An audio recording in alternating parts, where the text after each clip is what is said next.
Dinosaurio. Esa palabra salió de la boca de mi hijo Diego como una bofetada que me pegó directo en el alma. No fue el tono burlón, ni siquiera las risas de los otros ejecutivos, lo que me dolió más que cualquier insulto que hubiera recibido en mis 68 años de vida, fue que lo dijo mirándome directamente a los ojos, como si fuera la cosa más natural del mundo, humillar a su propio padre delante de extraños. Estábamos en la sala de juntas del piso 12, esa misma sala con vista al puerto de Miami, donde había tomado las decisiones más importantes de mi vida. El aire acondicionado zumbaba igual que siempre, pero ese martes por la mañana algo había cambiado en el ambiente. Diego había llegado tarde, como era su costumbre, desde que ocupaba su nueva posición, con el pelo perfectamente peinado hacia atrás y ese traje italiano que le costaba más de lo que yo ganaba en mis primeros 3 meses de trabajo. Las ideas del señor Herrera están un poco desactualizadas, siguió diciendo mi hijo, mientras los otros 5 ejecutivos asentían con sonrisas incómodas. No podemos seguir manejando la empresa como si estuviéramos en los años 80. El mercado ha cambiado, la tecnología ha avanzado, y francamente, hizo una pausa que se sintió eterna. Algunos dinosaurios necesitan adaptarse o extinguirse. Las palabras me cayeron como gotas de ácido hirviendo en una herida abierta. Sentí como se me cerraba la garganta, igual que cuando me dieron la noticia de que Carmen tenía diabetes, pero esta vez no había medicina que aliviara el dolor. Las manos me empezaron a temblar ligeramente, así que las escondí bajo la mesa de caoba mientras trataba de mantener la compostura que un hombre de mi edad debe conservar, especialmente delante de personas que no conocen toda la historia. Tal vez don Ricardo debería considerar un papel más consultivo, sugirió la señora Martínez, la directora de finanzas que había contratado apenas 2 años atrás. Sus palabras sonaron dulces, pero tenían el filo de un cuchillo bien afilado, algo más acorde con su experiencia tradicional. Diego sonrió con esa sonrisa que había visto miles de veces cuando era niño y acababa de romper algo en la casa. Esa misma expresión que ponía cuando sabía que había hecho algo que no debía pero estaba seguro de que no habría consecuencias. Exactamente lo que pensaba, dijo golpeando la mesa con el puño derecho. Necesitamos sangre nueva en los puestos de decisión. Me quedé callado. En todos estos años trabajando en construcción, desde que llegué a Miami con 23 años y $500 en el bolsillo, había aprendido que a veces la mejor respuesta es el silencio. Pero por dentro se me revolvía el estómago como si hubiera tragado cemento líquido, porque había algo en la mirada de mi hijo que no reconocía, algo que me hizo pensar en todos los sacrificios que había hecho para llegar hasta ahí. Los otros ejecutivos siguieron hablando sobre reestructuración y modernización, usando palabras que sonaban importantes pero que en el fondo no significaban nada. Yo solo los escuchaba a medias. ¿Por qué no podía dejar de pensar en una pregunta que me carcomía las entrañas? ¿En qué momento exacto dejé de ser el héroe de mi hijo para convertirme en el obstáculo que necesitaba quitar de su camino? Cuando la reunión terminó, Diego se me acercó con esa sonrisa falsa que había perfeccionado para las cámaras de los eventos de la empresa. Papi, no te lo tomes personal, me dijo poniéndome la mano en el hombro como si yo fuera un empleado cualquiera. Es solo business.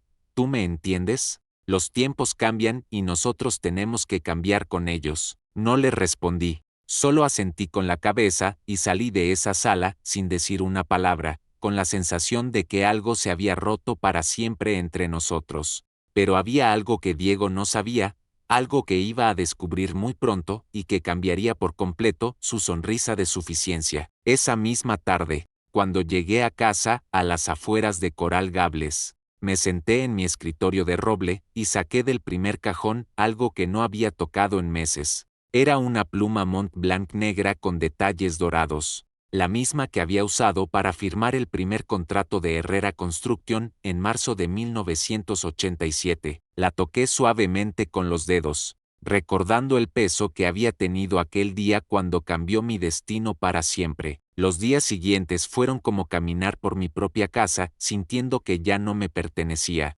Diego llegaba cada mañana al edificio de la empresa con una autoridad que nunca había visto en él. saludando a los empleados como si fuera el dueño de sus destinos. Yo llegaba a la misma hora de siempre, las 7:30 en punto, pero ahora notaba miradas extrañas, conversaciones que se detenían cuando yo aparecía, y un ambiente que se había vuelto tan frío como el aire acondicionado que mantenían a máxima potencia. El miércoles por la mañana, cuando entré a mi oficina, encontré a Diego revisando los archivos de mi escritorio. «Buenos días, papi», me dijo sin levantar la vista de los documentos. «Estoy actualizando algunos expedientes antiguos. Hay mucho papeleo que ya no necesitamos guardar». Sus manos se movían entre las carpetas con una familiaridad que me hizo sentir incómodo, como si estuviera violando algo sagrado. «¿Qué estás buscando exactamente?», le pregunté tratando de mantener un tono casual, pero por dentro tenía el estómago hecho un nudo como cable de acero que se va apretando poco a poco. «Nada en particular», respondió con esa sonrisa que ya me estaba cansando de ver.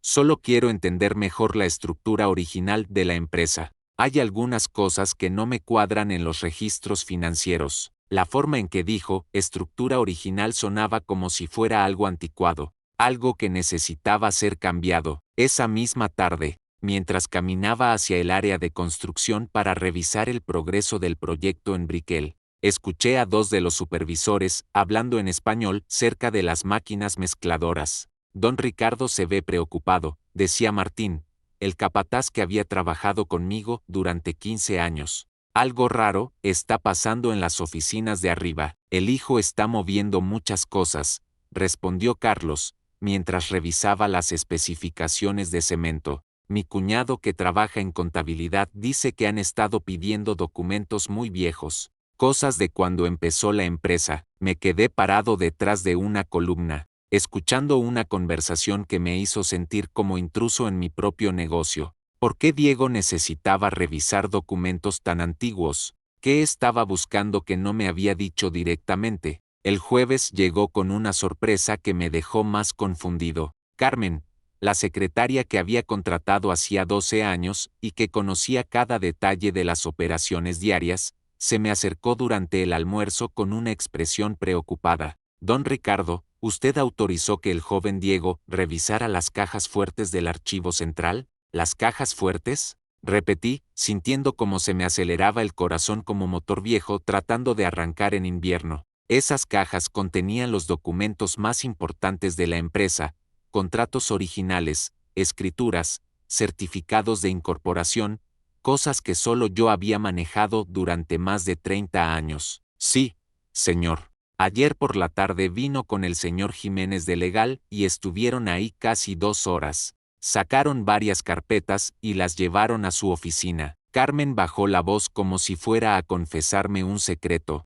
A mí me pareció extraño, porque nunca antes había mostrado interés en esos papeles. Esa noche, en mi casa de Coral Gables, me senté en la terraza mirando las luces de Miami a lo lejos mientras trataba de entender qué estaba pasando realmente. Diego había trabajado en la empresa durante 5 años, pero siempre en áreas operativas. Nunca había tocado la parte legal o financiera fundamental. ¿Por qué ahora, después de llamarme dinosaurio, tenía tanta prisa por revisar documentos que llevaban décadas guardados? Tomé un sorbo del café cubano que había aprendido a hacer como me enseñó mi vecino Ramón, y una idea empezó a formarse en mi mente. Los años me habían enseñado que cuando alguien busca desesperadamente en el pasado, generalmente es porque planea cambiar algo en el futuro. Pero había algo que Diego no entendía sobre esos documentos, algo que yo sabía y él no. La pluma Mont Blanc seguía ahí, en el cajón de mi escritorio,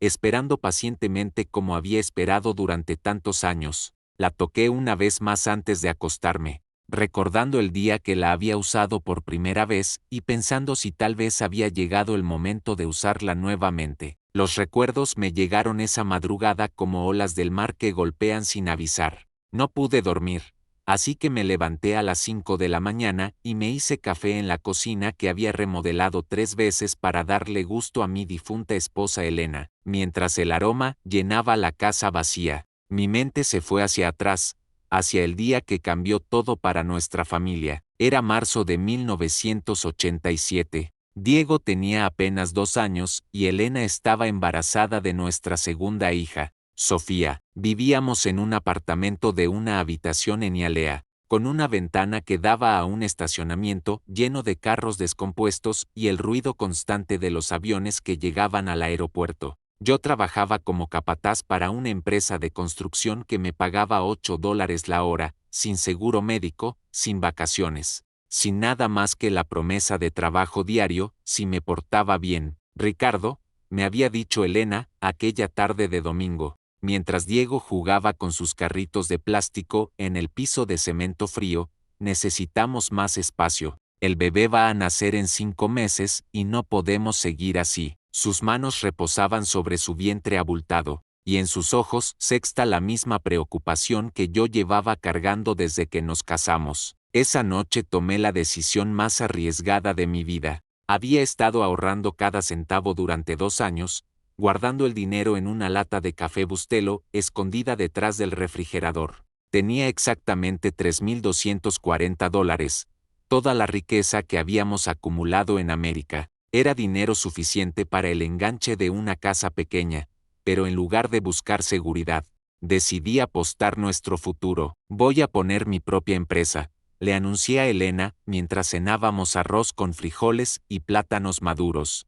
Herrera Construction, podemos ser nuestros propios jefes. Elena dejó de masticar y me miró con esos ojos color café que me habían enamorado desde el primer día. ¿Con qué dinero, mi amor? Apenas tenemos lo del enganche de la casa. Con ese mismo dinero, le respondí, podemos seguir pagando renta por años, o podemos construir algo que sea nuestro de verdad. Recuerdo perfectamente su expresión esa noche, miedo, esperanza, y una confianza en mí que jamás he vuelto a ver en los ojos de nadie. Si tú crees que podemos hacerlo, me dijo tomándome la mano por encima de la mesa de plástico, yo te sigo a donde sea. Los primeros 5 años fueron como caminar por un alambre sin red de protección. Trabajaba desde las 5 de la mañana hasta las 10 de la noche, 7 días a la semana. Elena cuidaba a Diego y después a Sofía mientras yo construía casas, reparaba techos, instalaba pisos,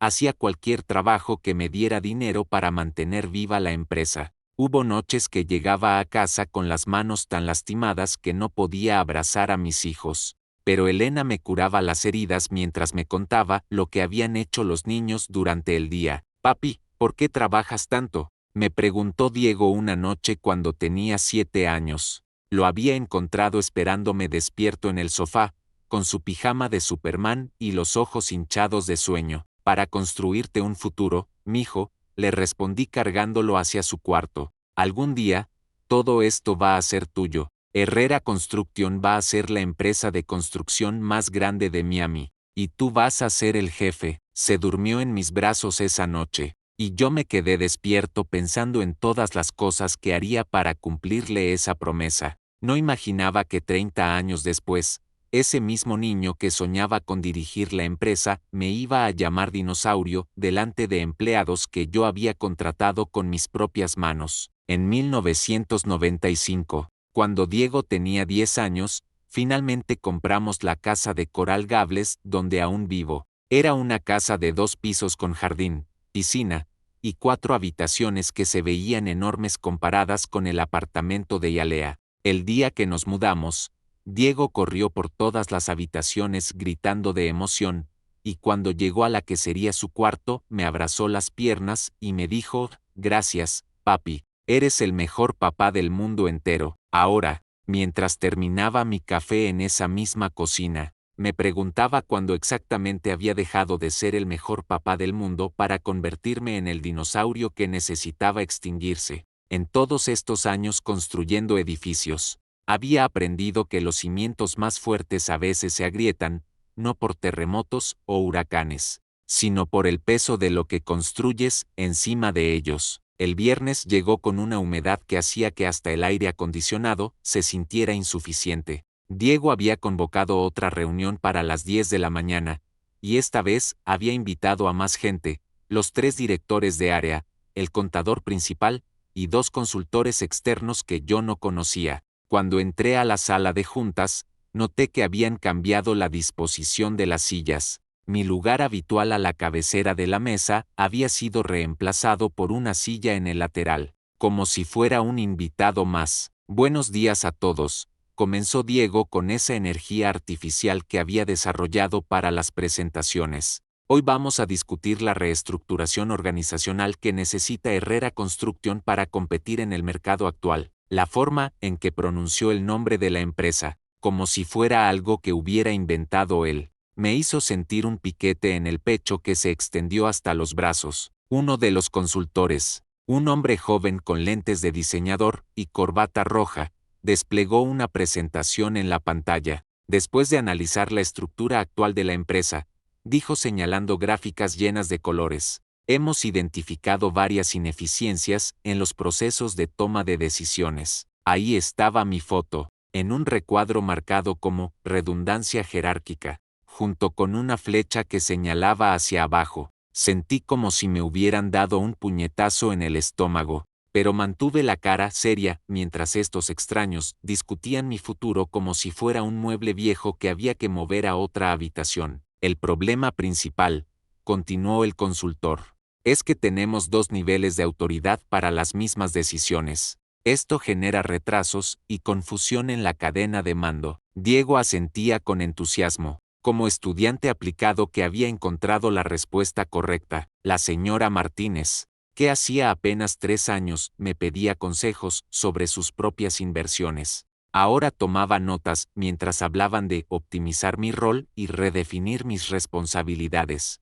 Cada palabra se sentía como una pequeña traición, como si todos hubieran decidido en secreto que yo ya no servía para dirigir lo que había construido con mis propias manos. Papá, me dijo Diego cuando los demás se fueron a almorzar, sé que estos cambios pueden parecer drásticos, pero son necesarios. La empresa ha crecido mucho y necesita estructura moderna. Se acercó a la ventana que daba vista al puerto, con las manos en los bolsillos del pantalón, como si fuera el dueño contemplando su reino. ¿Estructura moderna?, le pregunté, sintiendo como se me iba calentando la sangre. Diego, esta empresa funcionó perfectamente durante 30 años antes de que tú llegaras. Se volteó hacia mí con una sonrisa que no llegaba a sus ojos. Eso era antes, papi. El mercado de hoy es diferente. Los clientes esperan eficiencia, tecnología, innovación. No podemos seguir haciendo las cosas como las hacía el abuelo. La referencia a mi suegro,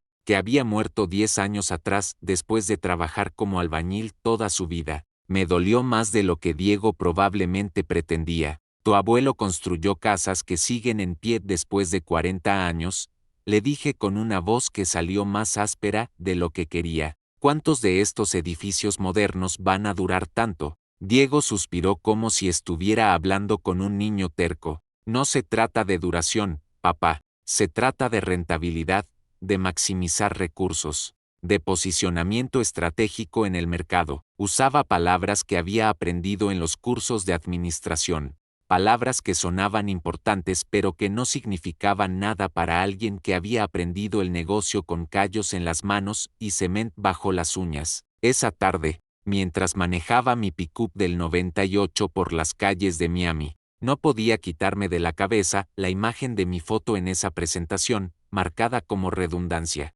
Me detuve en el semáforo de la calle 8 y miré hacia la izquierda, hacia el edificio de oficinas que habíamos terminado en el 2010, 20 pisos de concreto y acero que se alzaban hacia el cielo, con mi nombre en una placa pequeña en el lobby que decía Herrera Construction fundada en 1987. ¿Cuántas placas más como esa había por toda la ciudad? ¿Cuántos edificios llevaban mi firma en sus cimientos? Y ahora mi propio hijo pensaba que yo era el obstáculo para el progreso de la empresa que había nacido de mis sacrificios y las noches sin dormir de Elena. Cuando llegué a casa, me senté otra vez en mi escritorio y abrí el cajón donde guardaba la pluma Mont Blanc. La saqué lentamente y la puse sobre el escritorio de roble, junto a una foto de Diego cuando se graduó de la universidad. En esa foto sonreía con orgullo, sosteniendo su diploma, mientras yo lo abrazaba con el mismo traje azul que había usado en su primera comunión, porque era el único que tenía. Algo me decía que muy pronto iba a necesitar esa pluma. Otra vez, el lunes por la mañana llegué temprano, como siempre había hecho durante los últimos 36 años. Eran las 7:15 cuando estacioné mi pick-up en el mismo lugar de siempre, el espacio marcado con mi nombre que ahora se veía descolorido por el sol de Miami. Había algo diferente en el ambiente, una tensión que se podía sentir desde el momento que entré al lobby del edificio. Carmen, la recepcionista, me saludó con una sonrisa nerviosa. Buenos días, don Ricardo. El joven Diego lo está esperando en su oficina. Subí al 8º piso pensando en la reunión que habíamos acordado para revisar los contratos del proyecto de aventura, pero cuando abrí la puerta de mi oficina, encontré a Diego sentado detrás de mi escritorio, con una pila de documentos extendidos sobre la superficie de madera que había comprado cuando la empresa cumplió 10 años. Siéntate, papá, me dijo señalando la silla de visitas frente al escritorio. Su tono era formal, como si fuera una cita de negocios con un cliente cualquiera. Tenemos que hablar. Me senté lentamente, sintiendo como se me empezaba a formar un nudo en el estómago como cable de acero que se va apretando. Diego tenía en las manos varios documentos que reconocí inmediatamente. Eran los contratos de incorporación de la empresa, los mismos que había firmado con la pluma Montblanc en marzo de 1987. ¿Sabes lo que encontré revisando los archivos legales?, me preguntó, con una sonrisa que ya no tenía nada de filial. Algo muy interesante sobre la estructura de propiedad de Herrera Construction. El corazón se me empezó a acelerar como motor viejo tratando de arrancar, pero mantuve la cara seria mientras esperaba que continuara. Resulta que cuando fundaste la empresa, mamá y tú decidieron poner las acciones a nombre de una corporación familiar. Levantó uno de los documentos y lo agitó en el aire. Herrera Family Holdings, constituida en marzo de 1987 con 2 socios, Ricardo Herrera, 51%, y Elena Herrera, 49%. Asentí lentamente, sin entender hacia dónde se dirigía la conversación. Así es,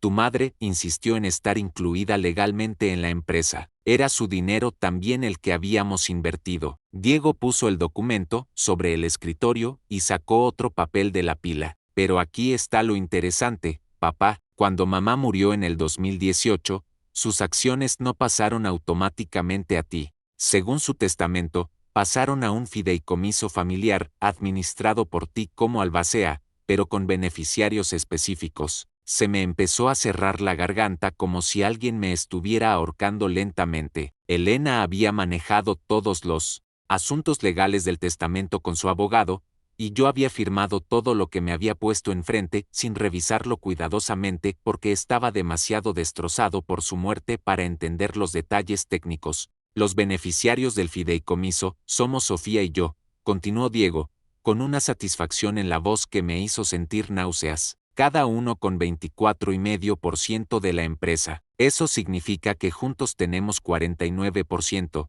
casi tanto como tú. Ahora entendía por qué había estado revisando todos esos documentos antiguos, por qué había traído al abogado corporativo, por qué había comenzado a hablar de reestructuración. Diego había descubierto que tenía poder legal para desafiarme, y había estado preparando su golpe durante semanas. ¿Y qué planeas hacer con esa información?, le pregunté, aunque ya conocía la respuesta por la expresión de triunfo en su cara. Sofía y yo hemos estado hablando, me dijo, recostándose en mi silla como si fuera el dueño del lugar. Ella también piensa que necesitas reducir tu participación en las operaciones diarias. Con nuestras acciones combinadas, podemos votar para reestructurar tu posición a algo más consultivo. La palabra consultivo sonó como sentencia de muerte. En ese momento, entendí que todo había sido planificado, las reuniones con los consultores externos, las presentaciones sobre eficiencia,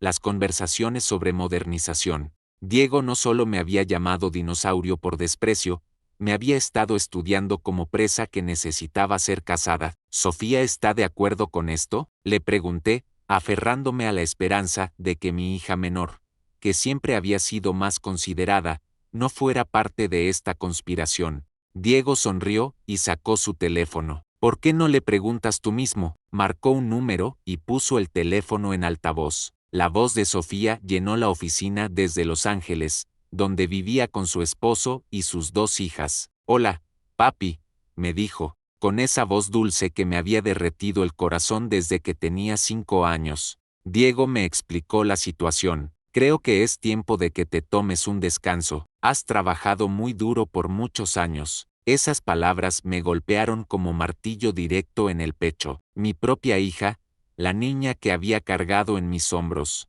durante sus primeros pasos, ahora también pensaba que yo era un estorbo que necesitaba ser removido delicadamente. Cuando colgó el teléfono, Diego se recostó en la silla con una sonrisa de completa satisfacción. ¿Ves, papá? No es personal, es solo business. Como te dije la semana pasada, no le respondí. Me levanté de la silla de visitas, caminé hacia la puerta, y salí de la oficina sin decir una sola palabra. Pero había algo que mis hijos no sabían, algo que estaba escondido en el mismo cajón donde guardaba la pluma Mont Blanc, algo que iba a cambiar por completo su sonrisa de triunfo. Esa noche no pude cenar. Me quedé sentado en la terraza de mi casa, mirando las luces de Miami que se extendían hasta el horizonte, mientras trataba de procesar lo que había pasado en la oficina. Diego y Sofía habían coordinado todo a mis espaldas, usando el amor que Elena había sentido por ellos para convertir su herencia en un arma contra mí. El café cubano se me había enfriado en la taza, pero ya no tenía ganas de tomarlo. A las 11 de la noche, cuando normalmente ya estaba durmiendo, fui al estudio y abrí la caja fuerte que había instalado detrás del cuadro de la Sagrada Familia. Adentro guardaba los documentos más importantes de mi vida, el certificado de matrimonio con Elena, los pasaportes, las escrituras de la casa, y una carpeta manila que no había tocado en años. La carpeta contenía documentos que databan de 1986, un año antes de fundar Herrera Construction, documentos que Elena había insistido en que guardáramos por si acaso, aunque en aquel momento no entendíamos completamente su importancia. Mientras los revisaba bajo la luz del escritorio, una sonrisa amarga se formó en mi cara por primera vez en días. Diego había hecho su tarea legal, pero había cometido un error que solo alguien de mi generación podía entender. Había asumido que la historia de Herrera Construction comenzaba en marzo de 1987, cuando firmamos los papeles de incorporación. No sabía que 6 meses antes, en septiembre de 1986, Elena y yo habíamos constituido otra entidad legal, Herrera Holdings LLC, una empresa de inversión inmobiliaria que había comprado varios terrenos en lo que entonces era la periferia de Miami. En aquellos días, los terrenos en Doral, Aventura y partes de Brickell se vendían por centavos comparado con los precios de hoy. Con los $3,000 iniciales y un préstamo que conseguí hipotecando el apartamento de Yalea, Elena y yo compramos 12 lotes que parecían no valer nada, pero que yo sabía que iban a ser valiosos cuando Miami se expandiera hacia el oeste y el norte. Durante los siguientes años, mientras construía la reputación de Herrera Construction, también fui comprando más propiedades a través de Herrera Holdings. Cada vez que terminaba un proyecto y tenía dinero extra, lo invertía en más terrenos.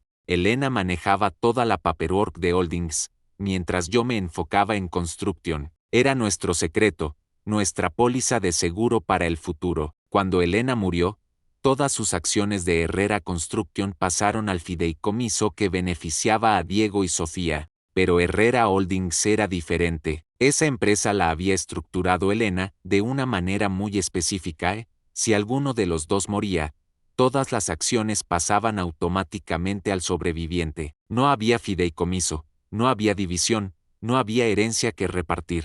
Yo era el único dueño del 100% de Herrera Holdings. Y aquí estaba lo que Diego no sabía. Durante los últimos 35 años, Herrera Holdings había acumulado una fortuna en bienes raíces que valía muchísimo más que Herrera Construction. Esos 12 terrenos originales ahora incluían el lote donde estaba construido el edificio de oficinas de la empresa, 3 de los proyectos residenciales más grandes de Doral, y una participación en el desarrollo comercial de Aventura que generaba millones en rentas anuales. Herrera Construction era exitosa, pero era solo la cara visible del negocio. El verdadero poder estaba en Holdings, y ese poder era completamente mío. Diego podría tener 49% de Construction junto con Sofía, pero no tenía ni un centavo de participación en Holdings. Saqué mi teléfono y marqué el número de Rodrigo Mendoza, mi abogado personal desde hacía 20 años. Era tarde, pero Rodrigo había sido mi amigo desde antes de ser mi abogado, y sabía que podía llamarlo en emergencias. Ricardo, contestó con voz de sueño, ¿todo bien? Son casi las 12 de la noche. Rodrigo, necesito que me prepares algunos documentos para mañana, le dije, sintiendo por primera vez en días que tenía control sobre la situación. Documentos de Herrera Holdings. Específicamente, necesito ejercer algunos derechos que tengo como único propietario. Hubo una pausa del otro lado de la línea. Rodrigo conocía toda la estructura legal de mis empresas porque él mismo había ayudado a Elena a organizarla años atrás. ¿Estás seguro de que quieres hacer esto, Ricardo? Una vez que tomes ciertas acciones, no hay vuelta atrás. Muy seguro, le respondí, mirando la foto de Diego en su graduación universitaria. Mañana por la mañana quiero todos los documentos listos. Y Rodrigo, necesito que reserves la sala de juntas grande para las 2 de la tarde. Va a haber una reunión del consejo directivo que mis hijos nunca van a olvidar. Cuando colgué el teléfono,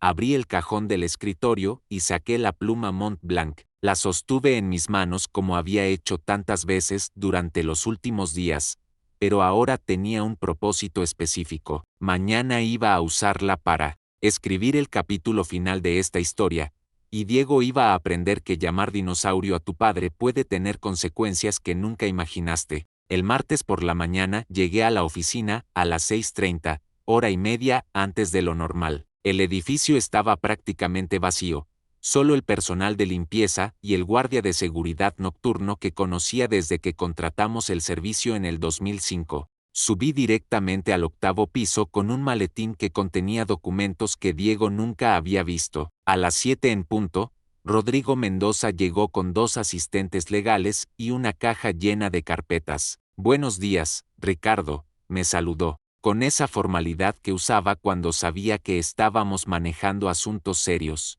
Revisé toda la documentación anoche. Todo está en orden para proceder. Nos instalamos en mi oficina privada, esa que Diego había ocupado ayer como si fuera suya. Rodrigo extendió sobre mi escritorio una serie de documentos que no habían visto la luz en años. Estados financieros de Herrera Holdings, títulos de propiedad, contratos de arrendamiento, valuaciones actualizadas de los terrenos que ahora valían cifras que ni yo mismo había imaginado cuando los compré. La posición es muy sólida, me explicó Rodrigo mientras señalaba las cifras. Herrera Holdings posee el edificio donde opera Herrera Construction. El contrato de arrendamiento vence el próximo mes, y como único propietario, tienes derecho absoluto de decidir si renovarlo o no. Asentí mientras revisaba los números. Durante 30 años, Herrera Construction había pagado renta a Holdings por usar las oficinas, los almacenes y los terrenos donde guardábamos la maquinaria. Era un arreglo interno que Elena había diseñado para proteger los activos más valiosos, pero que ahora se había convertido en mi carta de triunfo. A las 9 de la mañana, cuando empezaron a llegar los empleados, ya había tomado las primeras decisiones. Llamé a Carmen y le pedí que convocara a una reunión extraordinaria del consejo directivo para las 2 de la tarde. Diles que es urgente, le instruí, y asegúrate de que estén todos los miembros presentes, incluyendo a los auditores externos. Diego llegó a las 10, como era su costumbre reciente. Lo sexta desde mi oficina caminando por el pasillo con esa confianza nueva que había desarrollado desde que descubrió el poder de sus acciones. Saludaba a los empleados como si fuera el presidente de la empresa, revisaba reportes con autoridad, daba instrucciones a los supervisores que habían trabajado conmigo durante décadas. A las 11, hice una llamada que había estado posponiendo. Marqué el número de Mario Jiménez, el director de uno de los bancos más importantes de Miami y amigo personal desde hacía 15 años. Mario, le dije cuando contestó, necesito que me confirmes el estatus de las líneas de crédito de Herrera Construction. Ricardo, buenos días. Sí, tengo toda la información aquí. la línea principal de construcción por 25 millones, la línea de equipos por 8 millones, y la línea de operaciones por 5 millones. Todo está al corriente, excelente historial crediticio. ¿Y quién figura como garante personal de esas líneas de crédito? Le pregunté, aunque ya conocía la respuesta. Tú, Ricardo, tu firma personal y los activos de Herrera Holdings como garantía colateral. ¿Por qué? ¿Hay algún problema? No hay problema, le respondí. Solo estoy revisando algunos detalles administrativos. Te llamo después. Cuando colgué, una sonrisa se formó en mi cara. Diego había descubierto que tenía participación accionaria en Construction, pero no había investigado quién garantizaba personalmente todas las deudas de la empresa. Sin mi firma y sin los activos de Holdings como respaldo, Construction no podía operar ni un solo día. Al mediodía, mientras almorzaba un sándwich cubano en mi oficina, recibí una llamada de Sofía desde Los Ángeles. Papi, me dijo con esa voz dulce que ahora me sonaba falsa. Diego me contó que organizaste una reunión del consejo para hoy. ¿De qué se trata? Es una reunión administrativa rutinaria, le respondí manteniendo un tono neutral. Nada de qué preocuparse. ¿Estás molesto por lo que hablamos ayer? Papi, tú sabes que te queremos. Solo pensamos que después de tantos años trabajando tan duro, mereces descansar un poco. No estoy molesto, mija, le mentí. Solo estoy organizando algunas cosas para asegurarme de que la empresa esté bien estructurada para el futuro. A la 1:30, Rodrigo regresó con los documentos finales. Habíamos preparado 3 cartas que cambiarían para siempre la dinámica de poder en Herrera Construction. La primera era una notificación formal de no renovación del contrato de arrendamiento de las oficinas. La segunda era una solicitud de pago inmediato de todas las rentas atrasadas que Construction debía a Holdings según una auditoría que habíamos ordenado. La tercera era la más importante, una carta de renuncia a mi posición como garante personal de las líneas de crédito de la empresa. ¿Estás completamente seguro de esto?, me preguntó Rodrigo una última vez. Una vez que entregues estos documentos, la situación va a cambiar drásticamente. Saqué la pluma Mont Blanc del bolsillo de mi camisa y la puse sobre el escritorio. Rodrigo, en 36 años nunca he estado más seguro de nada. Es hora de que mis hijos aprendan que el respeto no se negocia, ni siquiera en familia. A las 2 en punto de la tarde, la sala de juntas estaba llena como nunca la había visto. Diego había llegado 15 minutos antes, revisando su teléfono con esa actitud relajada de quien cree que controla la situación. Los 5 miembros del consejo directivo estaban presentes, junto con los 2 auditores externos y Rodrigo Mendoza, que se había sentado discretamente en una esquina con su maletín cerrado. Buenas tardes a todos, comencé, poniéndome de pie en la cabecera de la mesa que había presidido durante más de 3 décadas. He convocado esta reunión extraordinaria para discutir algunos cambios importantes en la estructura operativa de Herrera Construction. Diego me miró con una sonrisa confiada. Probablemente pensaba que yo había aceptado su ultimátum y que estaba anunciando mi retiro voluntario. La señora Martínez tenía su libreta lista para tomar notas, y el resto del consejo esperaba con esa expectativa incómoda de quienes saben que van a presenciar algo importante. Como saben, continué, manteniendo mi voz firme y serena, mi hijo Diego ha estado revisando la estructura accionaria de la empresa. Ha descubierto que él y su hermana Sofía poseen, juntos, 49% de las acciones de Herrera Construction. Diego asintió con satisfacción, pensando que estaba confirmando su victoria. Lo que Diego no ha descubierto, seguí, sintiendo como se me empezaba a acelerar el corazón pero manteniendo la compostura, es que Herrera Construction opera bajo un modelo de negocio que depende completamente de otra entidad legal, Herrera Holdings LLC. El ambiente en la sala cambió inmediatamente. Diego frunció el ceño, y pude ver cómo se le empezó a borrar la sonrisa de suficiencia. Los miembros del consejo se miraron entre sí con confusión, porque la mayoría no conocía los detalles de la estructura financiera completa de la empresa. Rodrigo, le dije a mi abogado, ¿podrías explicarle al consejo la relación entre Construction y Holdings? Rodrigo se levantó con profesionalismo absoluto. Herrera Holdings LLC es propietaria del 100% de los activos inmobiliarios que utiliza Herrera Construction. Esto incluye este edificio donde estamos sentados, los almacenes, los terrenos donde se guarda la maquinaria, y las propiedades donde se desarrollan la mayoría de los proyectos actuales de la empresa. Diego se había puesto pálido. ¿Qué quieres decir con eso?, preguntó con una voz que ya no sonaba tan segura. Quiero decir, le respondí, sacando lentamente la pluma Mont Blanc del bolsillo de mi camisa, que tú puedes tener acciones de Construction, pero yo soy el único propietario de Holdings, y sin Holdings, Construction no puede operar ni un solo día. Puse la pluma sobre la mesa con un golpe suave que resonó en el silencio absoluto de la sala. Todos los ojos estaban fijos en esa pluma negra con detalles dorados, la misma que había usado para firmar el primer contrato de la empresa 36 años atrás. Rodrigo, por favor entrega los documentos, le instruí. Mi abogado abrió su maletín y sacó 3 sobres manila. El primer documento, anunció con voz oficial, es una notificación formal de no renovación del contrato de arrendamiento entre Holdings y Construction. El contrato vence en 15 días. La señora Martínez dejó caer el bolígrafo. Diego se había puesto completamente blanco. El segundo documento, continuó Rodrigo, es una solicitud de pago inmediato de rentas atrasadas que Construction debe a Holdings por un monto de $2.6 millones.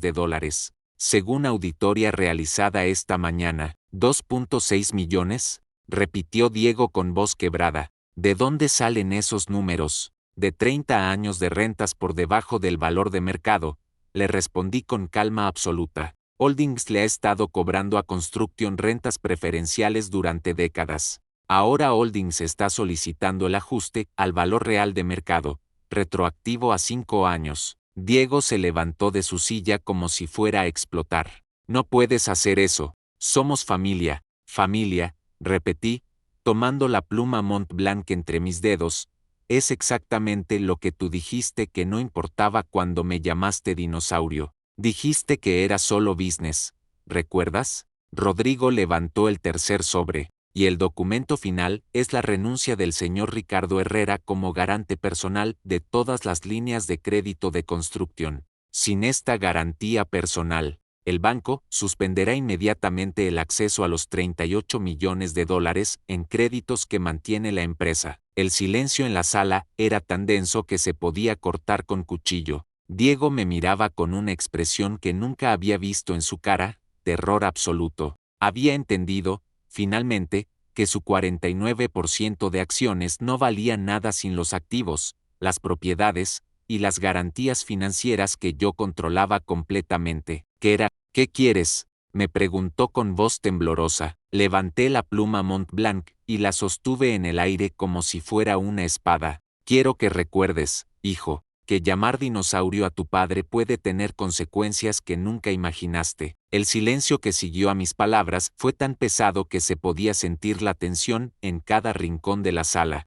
Diego se había desplomado en su silla, con la cara entre las manos, mientras los miembros del consejo me miraban con una mezcla de respeto y terror que no había visto en años. La señora Martínez había dejado de tomar notas completamente, con el bolígrafo suspendido en el aire como si hubiera olvidado cómo usarlo. Papá, murmuró Diego, levantando la cabeza lentamente, no puedes destruir la empresa solo para castigarme. Hay 200 empleados que dependen de Construction, sus familias, sus hijos. ¿Ahora te preocupan los empleados?, le pregunté, manteniendo la pluma Mont Blanc entre mis dedos. Cuando me llamaste dinosaurio delante de ellos, te preocupaste por cómo se sentirían viendo a un hijo humillar a su padre. Los miembros del consejo intercambiaron miradas incómodas. Algunos habían estado presentes en aquella reunión donde Diego me había faltado al respeto, y ahora entendían que habían sido testigos de algo mucho más serio de lo que pensaron en su momento. Ricardo,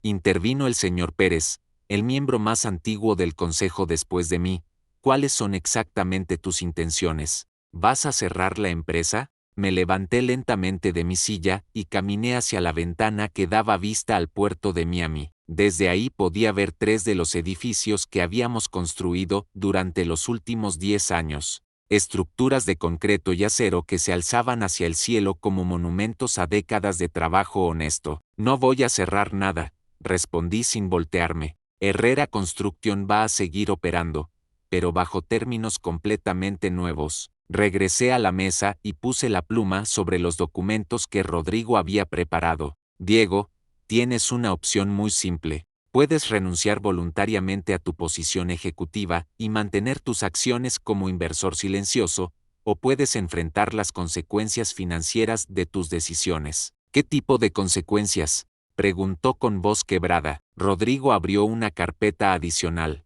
Si Herrera Construction no puede pagar las rentas adeudadas a Holdings, o si pierde acceso a las líneas de crédito, la empresa entraría automáticamente en reestructuración financiera. En ese escenario, las acciones de los socios menores quedarían subordinadas a los acreedores principales. Diego cerró los ojos como si tratara de despertar de una pesadilla. ¿Y quién es el acreedor principal? Herrera Holdings, le respondí con calma absoluta, la empresa de la cual yo soy el único propietario. La comprensión total de su situación se reflejó en la cara de mi hijo como un golpe físico. Había jugado al ajedrez conmigo, sin darse cuenta de que yo tenía todas las piezas importantes del tablero. Sus acciones en Construction eran valiosas solo si Construction tenía un lugar donde operar, dinero para funcionar, y garantías para trabajar. Pero hay una segunda opción, continué, sintiendo por primera vez en semanas que tenía control total sobre la situación.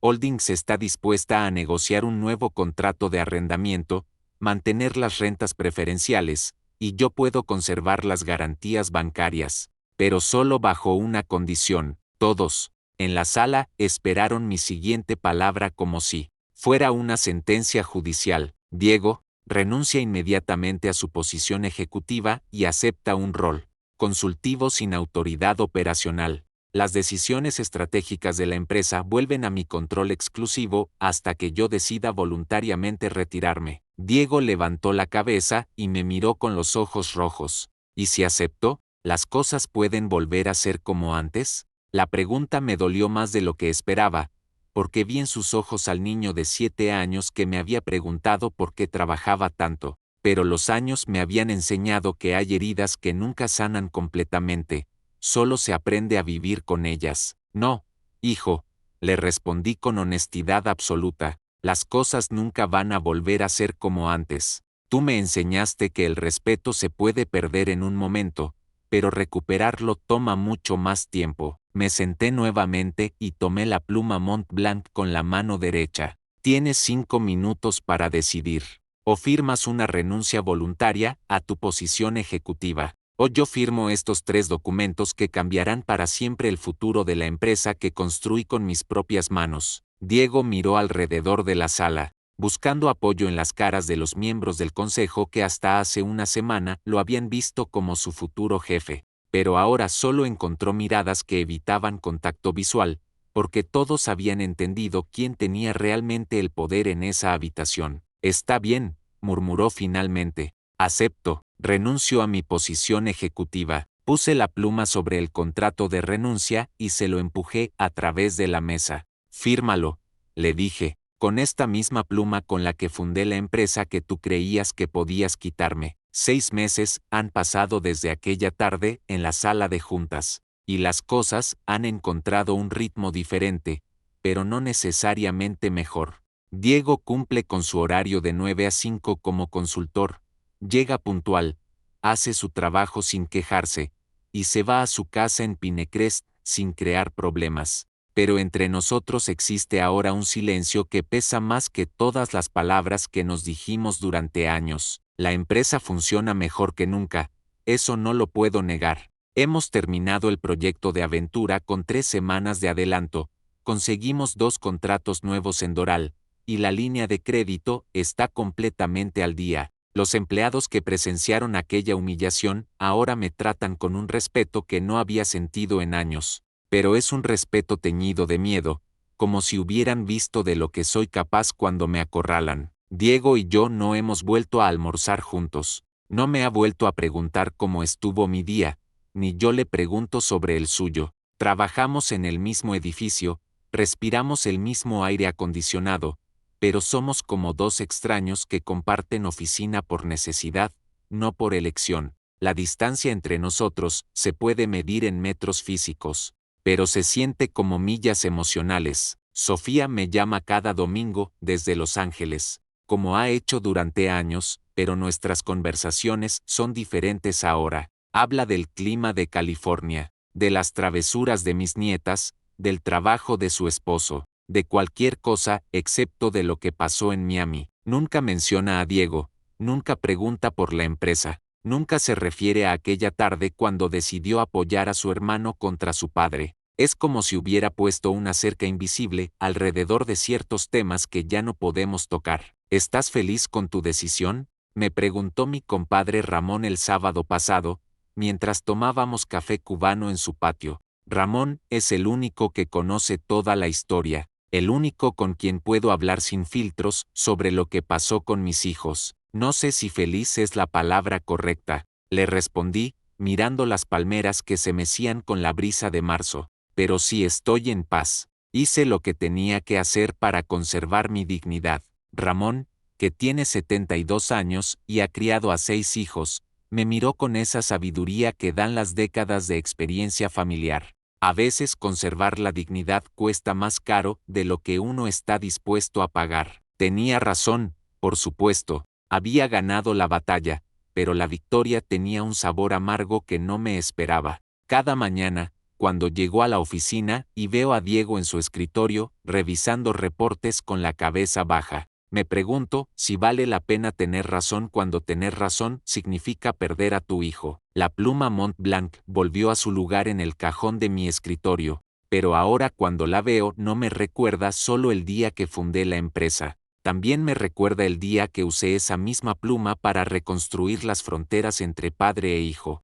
Fronteras que tal vez nunca debieron existir pero que se volvieron necesarias cuando el respeto se rompió. Los empleados más antiguos a veces me miran con algo que podría ser compasión. Conocían a Diego desde que era niño, lo vieron crecer correteando por las oficinas durante los veranos, lo vieron graduarse de la universidad con honores, lo vieron convertirse en un ejecutivo competente. También presenciaron su caída desde la gracia. Y creo que algunos entienden que no había ganadores reales en esa confrontación. Carmen, la secretaria, me trajo café esta mañana como ha hecho durante 12 años.